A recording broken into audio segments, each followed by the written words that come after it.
Hello दोस्तों, good study class में आपका बहुत बहुत स्वागत है। तो चलिए आइए इस वीडियो को स्टार्ट करते हैं। और इस वीडियो को स्टार्ट करने से पहले मैं चाहूँगा कि यदि आप पिछली वीडियो जो है यूरोप में राष्ट्रवाद का उदय जो चैप्टर चल रहा है उसको यदि आप नहीं देखे हैं तो जाइए डिस्क्रिप्शन बॉक्स हमारा चेक करिए और डिस्क्रिप्शन बॉक्स चेक करके और पिछली वीडियो को देख सकते हैं। अन्यथा आप हमारे चैनल पे चले जाइए और चैनल के होम पेज पे वीडियो पड़ी हुई है, उसको जा करके देखिए, तब जाके ये वीडियो अच्छे से आपको समझ में आएगी। तो पिछली वीडियो में हम लोग क्या पढ़ चुके थे, जो यूरोप में राष्ट्रवाद का उदय है उससे जो संबंधित शब्दावली थी उसको हम लोग पढ़ चुके थे और नेपोलियन के बारे में पढ़ चुके थे, वियना कांग्रेस के बारे में पढ़ चुके थे। तो अब हम इसको आगे बढ़ाएंगे और आगे बढ़ा करके और देखते हैं कि यूरोप में राष्ट्रवाद के उदय के फलस्वरूप होता क्या है। तो आज हम इसको पढ़ने वाले हैं और देखते हैं कि आगे कौन कौन सा टॉपिक है जिसके बारे में हम लोग पढ़ने वाले हैं। देखिए आज हम लोग पढ़ने वाले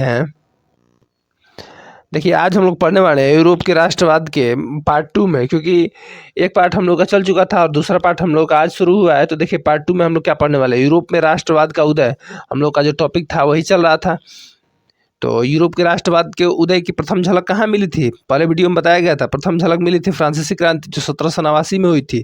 और इसका परिणाम क्या हुआ, इसका परिणाम ये हुआ कि राजतंत्र को समाप्त कर दिया गया। लुई 16वां को क्या कर दिया गया, गिलोटीन पर फांसी चढ़ा दी गई और संवैधानिक राजतंत्र क्या हुआ, स्थापित हुआ। कब, फ्रांसीसी क्रांति के फलस्वरूप फ्रांस में राजतंत्र को समाप्त कर दिया गया एवं संवैधानिक राजतंत्र की स्थापना होती है। देखिए फ्रांसीसी क्रांति के बाद और क्या होता है, नेशनल असेंबली का गठन किया जाता है। क्या किया जाता है फ्रांस में, नेशनल असेंबली का गठन किया जाता है। फ्रांसीसी क्रांति के बाद ही ये काम होता है। प्रत्येक स्टेट को मत देने का अधिकार प्राप्त होता है। फ्रांसीसी क्रांति में जब फ्रांसीसी क्रांति समाप्त होती है तो क्या होता है, नेशनल असेंबली का गठन किया जाता है और प्रत्येक स्टेट्स को मत देने का अधिकार क्या हो गया, प्राप्त हो गया। लिब्रे जो मुद्रा थी फ्रांस की, प्रारंभ में लिब्रे क्या थी, फ्रांस की मुद्रा थी और इस मुद्रा को समाप्त कर दिया गया। लिब्रे मुद्रा को क्या कर दिया गया, समाप्त कर दिया गया। और यहाँ पे दे रहा है कि फ्रेंच को राष्ट्रभाषा को घोषित किया गया, यानी कि फ्रांस में जो राजभाषा राष्ट्रभाषा है उसको घोषित किया गया। कौन, फ्रेंच को राष्ट्रभाषा क्या कर दिया गया, घोषित कर दिया गया। और उस समय जो टाइद एवं टाइल नाम के 2 कर लगते थे, किस समय, फ्रांसीसी क्रांति के समय, उस कर को भी क्या कर दिया गया, समाप्त कर दिया गया। और समाप्त करके लोगों को टाइद एवं टाइल करों से क्या कर दिया गया, मुक्त कर दिया गया। तो उम्मीद कर रहे होंगे कि फ्रांसीसी क्रांति के परिणाम स्वरूप ये जितने कार्य हुए हैं आपको अच्छे से याद होंगे, क्योंकि 9th क्लास में ये पूरी तरह से आप लोगों को पढ़ाया गया होगा। नहीं याद है तो आप जाइए और 9th क्लास में फ्रांसीसी क्रांति की स्टोरी के बारे में आप समझिए। चूँकि फ्रांसीसी क्रांति की स्टोरी ज़्यादा समझना नहीं है क्योंकि आप 10th में हैं और 10th में बस इतने से झलक से उम्मीद है कि आपको फ्रांसीसी क्रांति समझ में आ गई होगी। देखिए अब हम पढ़ने वाले हैं जागीरदारी या जमींदारी शुल्क क्या होता है। जागीरदारी या जमींदारी शुल्क क्या होता है, दे रहा है इसमें जमींदार, करोड़पति एवं किसान, कौन कौन, जमींदार, करोड़पति और किसान, जमींदार, करोड़पति और किसान, तीनों के बारे में दे रहा है। इसमें जमींदार, उद्योगपति एवं करोड़पति तथा किसान अपने उत्पाद का कुछ भाग सरकार को कर के रूप में देते थे, उसी को बोला जाता था जमींदारी शुल्क या कर शुल्क। जमींदार या उद्योगपति जो होते थे चाहे किसान होते थे, अपने उत्पादन का कुछ भाग किसको देते थे, सरकार को देते थे। और यही उत्पादन का कुछ भाग जो सरकार को देते थे इसी को बोला जाता था जमींदारी शुल्क। जमींदारी शुल्क आप लोगों को समझ में आ गया होगा। अब देखिए फ्रांसीसी क्रांति के बाद यूरोप की सामाजिक स्थिति क्या थी, यहाँ पे दे रहा है। समाज जो था 2 वर्गों में विभक्त था, 2 वर्गों में विभक्त था। और यह वर्ग कौन सा था, उच्च वर्ग और निम्न वर्ग। किस वर्ग में था, उच्च वर्ग और निम्न वर्ग। उच्च वर्ग जो था उसमें कुलीन, उच्च वर्ग को क्या कहा जाता था, कुलीन वर्ग कहा जाता था। और इसकी विशेषता क्या थी, इनकी जनसंख्या कम थी और ये ज़्यादा खेत वाले थे, इनको विशेषाधिकार अधिक प्राप्त थे। इनको विशेषाधिकार अधिक प्राप्त थे और ये उच्च वर्ग के लोग कहलाए। कौन? जो क्लीन वर्ग के लोग थे, जो उच्च वर्ग के लोग थे, ये जनसंख्या में तो कम थे, ज़्यादा खेत इनके पास था और विशेषाधिकार भी प्राप्त था। और ये उच्च वर्ग के लोग कहलाए। निम्न वर्ग के लोग कहलाए कौन? निम्न वर्ग में कृषक वर्ग जो थे, कृषि करने वाले लोग, वो कृषक वर्ग कहलाए। इनकी विशेषता क्या थी? जनसंख्या तो अधिक थी लेकिन इनके पास कम खेत थे और इनको कोई विशेषाधिकार प्राप्त नहीं था, यही क्या कहलाए? निम्न वर्ग कहलाए। और इनकी मजबूरी थी कि ये जा करके और उच्च वर्ग वाले जो लोग हैं उनके खेतों में काम करें और काम करके अपना जीवन यापन करें। तो यूरोप की सामाजिक स्थिति उस समय क्या थी? 19वीं शताब्दी में 19वीं शताब्दी में यूरोप की सामाजिक स्थिति थी कि जो समाज था वो दो वर्गों में विभक्त था। कौन था? उच्च वर्ग और निम्न वर्ग। लेकिन 17वीं शताब्दी जब हम फ्रांस की क्रांति पढ़ते हैं तो फ्रांस की क्रांति में जो समाज था वह 3 स्टेट में विभक्त था, प्रथम स्टेट्स, द्वितीय स्टेट्स एवं तृतीय स्टेट्स। लेकिन 19वीं शताब्दी में ऐसा नहीं था। 19वीं शताब्दी में समाज केवल 2 ही वर्गों में विभक्त था, उच्च वर्ग और निम्न वर्ग। अब देखिए 19वीं सदी में यूरोप में एक नए वर्ग का उदय हुआ। 19वीं सदी में यूरोप में क्या हुआ? एक नए वर्ग का उदय हुआ। और यह वर्ग कौन था? इस वर्ग को कहा गया मध्यम वर्ग। 19वीं सदी में यूरोप में क्या हुआ? एक नए वर्ग का उदय हुआ और इस वर्ग को कहा गया मध्यम वर्ग। मध्यम वर्ग में कौन कौन आते थे? देखिए मध्यम वर्ग कौन कौन आता था? डॉक्टर आते थे, इंजीनियर आते थे, व्यापारी आते थे, कारीगर आते थे एवं शिक्षक भी शामिल थे। किसमें? मध्यम वर्ग में। यानी कि मध्यम वर्ग जो था इन्हीं दोनों वर्गों, यानी उच्च वर्ग और निम्न वर्ग है, इन्हीं दोनों वर्गों में से निकल करके और जो लोग डॉक्टर बने, इंजीनियर बने, व्यापारी बने, ये जागरूक हुए और जागरूक हुए तो इन्होंने अपने अधिकारों की मांग की। तो यही क्या कहलाए? मध्यम वर्ग कहलाए। यहाँ पे दे रहा है कि ये जो मध्यम वर्ग के लोग थे ये शिक्षित वर्ग थे, यानी कि पढ़े लिखे लोग थे। ये क्या थे? शिक्षित वर्ग के लोग थे। इसी मध्यम वर्ग ने फ्रांसीसी क्रांति का नेतृत्व किया। इसी मध्य वर्ग ने क्या किया था? फ्रांसीसी क्रांति का नेतृत्व किया। फ्रांसीसी क्रांति में जनता को उनकी अधिकारों की जानकारी देने वाला वर्ग कौन था? यही मध्यम वर्ग था। और मध्यम वर्ग ने ही क्या किया था? फ्रांसीसी क्रांति का नेतृत्व किया था। चूंकि यह 19वीं शताब्दी है तो 19वीं शताब्दी में जो मध्यम वर्ग है ये उनके लिए यहाँ पे बातें हो रही हैं कि मध्यम वर्ग किस प्रकार से निकलता है और किस प्रकार से अपने अधिकारों की मांग करता है। अब देखिए मध्यम वर्ग आप लोग समझ गए होंगे कि मध्यम वर्ग में कौन कौन लोग शामिल थे। मध्यम वर्ग में डॉक्टर, इंजीनियर, शिक्षक, व्यापारी, कारीगर, ये सभी क्या थे? मध्यम वर्ग के लोग थे। अब देखिए मध्यम वर्ग के बाद हम क्या पढ़ते हैं? मध्यम वर्ग के बाद हम पढ़ते हैं कि लिखा है कि इसी मध्यम वर्ग ने फ्रांस में एक संगठन बनाया। इसी मध्यम वर्ग ने क्या बनाया? फ्रांस में एक संगठन बनाया और इसी संगठन को बोला गया जॉल्वे राइन। मध्यम वर्ग ने क्या बनाया? फ्रांस में एक संगठन बनाया और इसी संगठन को बोला गया जॉल्वे राइन। जॉल्वे राइन क्या था? चूंकि जॉल्वे राइन एक संगठन था और यह कैसा संगठन था? एक शुल्क संघ था। यह शुल्क वसूलने वाला, कर वसूलने वाला यह क्या था? एक संघ था जिसको कहा गया जॉल्वे राइन। अब देखिए चूंकि जॉल्वे राइन यह एक शुल्क संघ था और यह क्यों बनाया गया? यह इसलिए बनाया गया कि इसके द्वारा राष्ट्रों के मध्य व्यापार शुल्क को समाप्त कर दिया जाएगा। मतलब एक राष्ट्र दूसरे राष्ट्र में जा कर के और आसानी से क्या करेगा? व्यापार करेगा और उसको उस राष्ट्र में किसी भी प्रकार को कर नहीं देना पड़ेगा। इसी को बोला गया शुल्क संघ। मतलब एक व्यापारी दूसरे देश में जाकर के व्यापार करेगा और उसको किसी भी प्रकार का सीमा कर वगैरह नहीं देना पड़ेगा। और यह कब संभव हुआ? जब जॉल्वे राइन नामक संगठन बनाया गया। जॉल्वे राइन नामक संगठन कौन बनाया था? मध्यम वर्ग के लोग बनाए थे। अब देखिए जॉल्वे राइन के बारे में कहा गया है कि यह एक जर्मन संघ था। यानी कि यह संघ कैसा था जो संघ बनाया गया जॉल्वे राइन? यह एक जर्मन संघ था और इसकी स्थापना 1854 में की गई थी। इसकी स्थापना कब की गई थी? 1854 में। और किसके द्वारा की गई थी? प्रसा द्वारा। इसके द्वारा प्रसा द्वारा जॉल्वे राइन संघ की स्थापना की गई थी।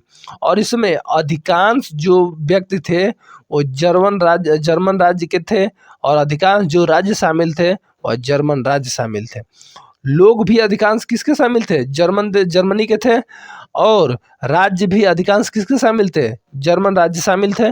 तो इन्हें भी आप लोगों को याद रखने की जरूरत है क्योंकि जो जॉल्वेर आइन है वह पूछ दिया जाता है कि जॉल्वेर आइन क्या था। तो जॉल्वेर आइन क्या था? एक संगठन था जो शुल्क संघ कहलाता था। जॉल्वेर आइन क्या था? एक शुल्क संघ था जो राष्ट्रों के मध्य व्यापार शुल्क को समाप्त करके और मुक्त व्यापार की आज़ादी देता था। तो जॉल्वेर आइन के बारे में आप इतना याद कर सकते हो। जॉल्वेर आइन की स्थापना 1854 में हुई थी और प्रसा के द्वारा इसकी स्थापना हुई थी। तो इसे भी आप याद कर सकते हैं। अब देखिए, चूंकि यूरोप में राष्ट्रवाद के उदय की कड़ियाँ कई जुड़ी हुई हैं, इसीलिए यूरोप में राष्ट्रवाद का उदय हमें बार बार पढ़ने की जरूरत है। देखिए, यूरोप में राष्ट्रवाद के उदय कब स्टार्ट हुआ था? फ्रांसीसी क्रांति से प्रारंभ हुआ था यूरोप में राष्ट्रवाद का उदय। और उस समय जो लुईस 16वां था उसको फांसी चढ़ा दिया गया और फ्रांस में राजतंत्र जो था वो समाप्त हो गया। और राजतंत्र जब समाप्त हो गया तो संवैधानिक अस्थिरता का लाभ उठा करके और कौन राजा बना? नेपोलियन वहाँ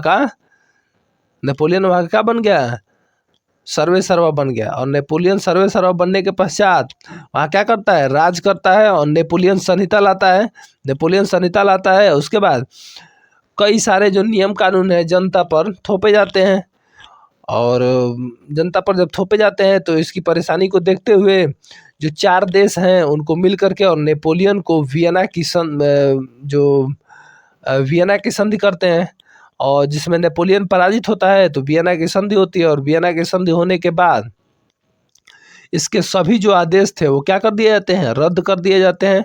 और रद्द करने के बाद जो वियना कांग्रेस है, उस वियना कांग्रेस में कई सारे वादे होते हैं। और इस वादों में कौन कौन से वादे शामिल हैं जो हमें पढ़ने की जरूरत है। देखिए, वियना कांग्रेस में क्या क्या हुआ।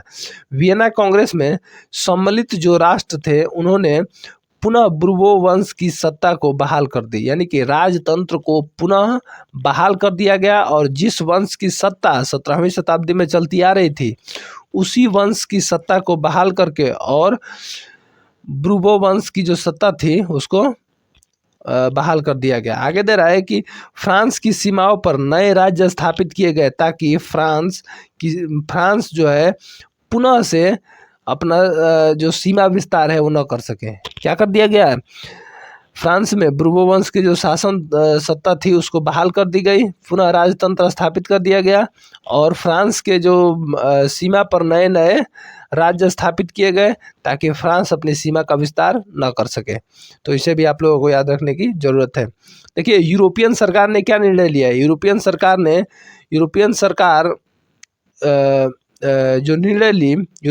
जो निर्णय ली किसके पक्ष में? वियना कांग्रेस में जो समझौते हुए, तो इसमें यूरोपियन सरकार ने निर्णय लिया था। और यूरोपियन सरकार के निर्णय से उस समय 2 वर्ग बने, 2 पक्ष बने। क्या बने? 2 पक्ष बने। और ये पक्ष कैसे थे? ये पक्ष ऐसे थे कि जिसमें कुछ लोग जो वियना कांग्रेस है उसको समर्थन में लेते थे, यानी कि कुछ लोग मानते थे कि ये काम क्या हुआ है? सही हुआ है। और कुछ लोग इसके विरोधी हुए, यानी कि जो लोग मानते थे कि वियना कांग्रेस में सही काम नहीं हुआ है तो समर्थन में जो लोग आए और समर्थनकारी कहलाए, और विरोध में जो आए उनको नया वर्ग कहा गया। और यही जो नया वर्ग था वह कहलाया क्रांतिकारी वर्ग। तो क्रांतिकारी वर्ग का विशेष महत्व है और हमें आगे पढ़ने की भी ज़रूरत है कि क्रांतिकारी वर्ग आखिर होता क्या है। तो आपको समझ में आ गया होगा कि जो वियना कांग्रेस है उसमें जो समझौते हुए उसके 2 समर्थक निकल के आए, एक समर्थन वर्ग और एक विरोधी वर्ग। तो समर्थन वर्ग समर्थनकारी कहलाए और विरोधी वर्ग जो नए वर्ग के लोग थे वो नए वर्ग के लोग कहलाए और इन्हीं को बोला गया क्रांतिकारी वर्ग। यानी कि विरोधी वर्ग जो था उसी को क्या कहलाया गया? क्रांतिकारी वर्ग कहा गया। तो उसे भी आपको याद रखने की ज़रूरत है। चूँकि ये चैप्टर थोड़ा सा बड़ा है तो कोशिश करेंगे कि इसको जल्दी ख़त्म किया जाए। देखिए, यूरोप में राष्ट्रवाद जो हुआ था वह 1815 में नेपोलियन को पराजित करने के बाद 1815 में नेपोलियन को पराजित करने के बाद वियना कांग्रेस किया गया। और वियना कांग्रेस मतलब वियना समझौता, और वियना समझौता हुआ तो इसके 3 बदलाव सामने आए। वियना कांग्रेस होने के बाद इसके 3 बदलाव सामने आए। क्या बदलाव सामने आए? चूँकि हमने बस पिछले पेज पर ही ये बात किया था कि 3 बदलाव क्या क्या सामने आए। 3 बदलाव क्या सामने आए? बुर्बो वंश की सत्ता पुनः बहाल की गई और बुर्बो वंश के जो अन्य शासक है उनको सत्ता पर बैठाया गया और राजतंत्र को पुनः बहाल कर दिया गया। नेपोलियन के जो सभी आदेश है वो भी क्या कर दिए गए, निरस्त कर दिए गए। और क्या किया गया, 19वीं सदी में फ्रांस में राजतंत्र की बहाली के बाद दो पक्ष बने। आपको अभी हम बताएं दो पक्ष कौन बने, एक समर्थन में बने और एक विरोध में बने। तो समर्थन में जो बनने वाले थे वो वियना समझौता के निर्णय से खुश थे और विरोध में जो संघ बना था वह नया वर्ग था और नया वर्ग वियना समझौते के निर्णयों से क्या था, नाराज था। और यही नाराज जो लोग थे वह क्या कहलाया, क्रांतिकारी वर्ग। अब देखिए क्रांतिकारी वर्ग के लोग क्या चाहते थे, दे रहा है कि क्रांतिकारियों ने अपना लक्ष्य निर्धारित किया और निर्धारित क्या किया इन्होंने अपना लक्ष्य निर्धारित किया कि यूरोप में राष्ट्रवाद के जन्म पर बल मिलना चाहिए, यानी कि यूरोप में राष्ट्रवाद का उदय जो है उसको बल देना चाहिए। कौन लोग सोचे, ये लोग सोचे क्रांतिकारी वर्ग के लोग। और दे रहा है कि वियना संधि का ये लोग विरोध करते थे। वियना संधि का ये लोग क्या करते थे, विरोध करते थे। स्वतंत्रता प्राप्त करना तथा न्याय पर आधारित समानता स्थापित करना, विशेषाधिकारों का अंत करना, इनका क्या था, मूल लक्ष्य था। तो इसे भी आप लोगों को याद रखने की जरूरत है। अब दे रहा है कि यूरोप के क्रांतिकारी जो क्रांतिकारी थे उसके बारे में हम कुछ जान लेते हैं कि यूरोप में कौन कौन से क्रांतिकारी हैं जिनको हमें याद रखने की ज़रूरत है। देखिए यूरोप में जो क्रांतिकारी हैं इसमें हमें पढ़ने की ज़रूरत है जोसेफ मेज़नी के बारे में। जोसेफ मेज़नी चूँकि इम्पोर्टेंट हो जाता है और आपके पेपर में इसके बारे में पूछा भी जाता है। जो जोसेफ मेज़नी जो था इटली का क्रांतिकारी था। जोसेफ मेज़नी कौन था, इटली का क्रांतिकारी था और यह राजतंत्र का घोर विरोधी था। यानी कि राजतंत्र को यह चाहता था कि राजतंत्र समाप्त कर दिया जाए और जनता का शासन, जनता द्वारा चुने गए जो प्रतिनिधि हैं वह क्या करें, शासन संचालित करें। और देखिए यह रूढ़िवादी विचारधारा का घोर विरोधी था, यानी कि जो पहले से जो चलती आ रही परंपराएं हैं उनका आलोचक था। कौन, जोसेफ मेज़नी। और सभी विदेश दे रहा है कि सभी विरोधी इसकी शैली से भयभीत थे। कौन थे भयभीत, इसकी शैली से सभी विरोधी भयभीत रहते थे। क्यों भयभीत रहते थे, ताकि यह किसी भी प्रकार का कार्य जागरूकता के स्वरूप कर देता था ताकि जो राजतंत्र है वो समाप्त हो जाए। अब देखिए इससे इटली के एकीकरण की भावना को बल मिला और इसीलिए इससे इटली के एकीकरण की भावना को बल मिला और इसीलिए इसे इटली के एकीकरण का जनक कहा जाता है। इटली के एकीकरण का जनक किसे कहा जाता है, जोसेफ मेज़नी को। और इसने यंग इटली और यंग यूरोप नामक दो संगठनों की क्या की, स्थापना की। यंग इटली और यंग यूरोप नामक दो संगठनों की स्थापना की। तो उम्मीद कर रहे होंगे कि ये सभी आपको अच्छे से वीडियो समझ में आ रहे होंगे। तो और बचा हुआ है 2 पेज, इसको नेक्स्ट वीडियो में हम कंप्लीट कर लेंगे। तो इस वीडियो को देखने के लिए आपका बहुत बहुत आभार। इस वीडियो को अपने दोस्तों तक भी शेयर करें ताकि अन्य लोग भी हेल्पफुल हो सकें और कम समय में इसको ज़्यादा से ज़्यादा रिवाइज कर सकें। आज इस चैप्टर को पूरा कंप्लीट कर दिया जाएगा। तो इस वीडियो को देखने के लिए आपका बहुत बहुत आभार। अपने जो सुझाव हैं वो कमेंट बॉक्स में ज़रूर दीजिए। मिलते हैं अगले वीडियो में। Thank you so much.